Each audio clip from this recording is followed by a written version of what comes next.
गोकुळीचा सुखांत पार नाही लेखा बाळकृष्ण नंदा घरी आनंदल्या नरनारी गुडिया तोरणे वरम समागत्य कृष्णं तमानंदं परब्रह्मलिंगं भजे पांडुरंगा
दुसरे चरण सप्ताहिया संजय गोपालाने कथेचा विस्तार बाबाजी सद्गुरुदास काय माने लक्षाची गंगवलीचा अकोल्या केलेली स्मरण विद्येचे अधिकरण श्री चरण श्री गुरुतेचे नमस्कार वेळा सदा पंढरीनाथ पादाब्ज भृंजम निवृत्तीश्वर अनुग्रह प्राप्त तत्व महेंद्रायणी तीरभूमो वसंतम समाधिष्ण मुनो ज्ञान देव विठ्ठल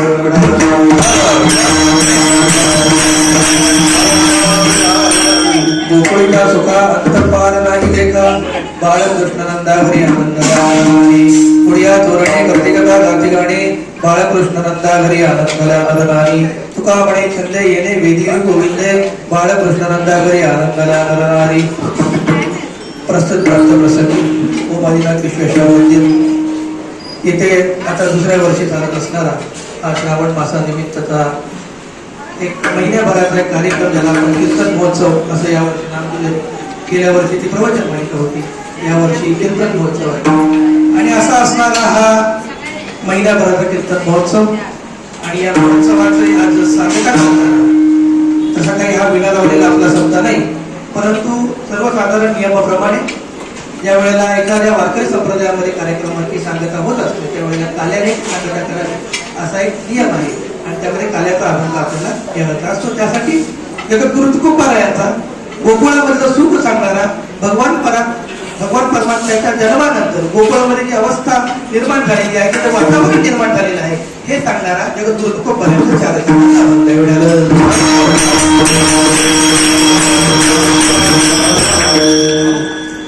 अभंगाची सुरुवातच आहे गोकुळीच्या सुखा अंत पार नाही लेखा. आता कुठलं तरी सुख झालं, कुठला तरी आनंद झाला, कुठलं तरी दुःख जरी झालं, कुठली वाईट घटना झाली त्याची काहीतरी पार्श्वभूमी असते आणि मग अशी पार्श्वभूमी जर आपण सांगायची झाली तर आता मी काही विस्ताराने ती सांगत नाही, कारण मला वाटतं 4 दिवसापूर्वी अष्टमीला आपण सर्वांनी ऐकलेली आहे आणि अशी मग ती त्याची पार्श्वभूमी आहे. मग पृथ्वीनं पापी ते अभक्त देवतेचे माजले वगैरे जे काही भाग आहे तो मग पृथ्वी मातेला जावं ब्रह्माकडे आणि त्यांच्याकडे त्यांना सांगावं की माझ्यावरती आता भार झालेला आहे, माझ्यावरती आता ओझं झालेला आहे आणि मग तसंच सर्व देवांनी ब्रह्मांनी शिवशंकरांनी शिरावतीमध्ये जावं, नामदेवांचे अनेक प्रमाण त्यामध्ये आहेत, शिरावतीमध्ये जावं आणि मग विष्णूंना विनवणी करावी नाही का. आणि मग ही विनंती केल्यानंतर विष्णूच त्यांनी त्यांची जरा स्तुती केली की मग ते मोहित होतात आणि मोहित झाल्यावर त्यांनी आशीर्वाद द्यावा. आशीर्वाद देऊन त्यांनी सांगावं की देवीच्या उत्तरामध्ये मी जन्माला येईल गोकुळामध्ये आणि तुम्ही सर्वांनी काय करा की रोहिणीच्या उतरी बळीभद्र नाही का आणि मग बळीभद्र तिथे जन्माला येते, तुम्ही सुद्धा काय करा समग्र यादव व्हा आणि अशा प्रकारे तुम्ही या गोकुळामध्ये या. आपण तिथे एकत्रितपणे जो काही आपल्या भाषेत सांगायचं झालं जो काही प्रॉब्लेम झालेला आहे तो आपण सॉल्व्ह करायला सगळेजण एकत्र तिथे भेटा असं सगळं नियोजन झालं आणि मग नियोजन झाल्यानंतर मग हे सगळं झालं देवलोकात नाही का. पृथ्वीवर या वेळेला काय पृथ्वीवरती मग कंस नावाचा जो काही राजा आहे आता सध्याच्या परिस्थितीमध्ये नाही का, तो राजा त्याने आपल्या स्वतःच्या वडिलांना कंसामध्ये दाबलेला आहे आणि मथुरेवरती त्याने राज्य करायला सुरुवात केलेला आहे. अगदी पुढे आलो तर त्याची एक बहीण आहे ज्याच्यावर त्याचं अत्यंत प्रेम आहे. मला माहिती आहे हा भाग सगळ्यांना माहित आहे आणि म्हणून मी अगदी धावता मला चटकन सांगून आपल्या अभंगावरती येतोय. आणि त्याची लाडकी बहीण जेवढी तिचं लग्न त्यानं थाटात करायचं ठरवलं. त्यांचाच एक मंत्री आहे मथुर याच्याबरोबर त्याने लग्न करायचं तिचं लग्न ठरवलेलं आहे. तिचं लग्न झालं आणि ते लग्न त्याचं एवढी लाडकी बहीण आहे की त्याला राहत नाही आपली बहीण चालली.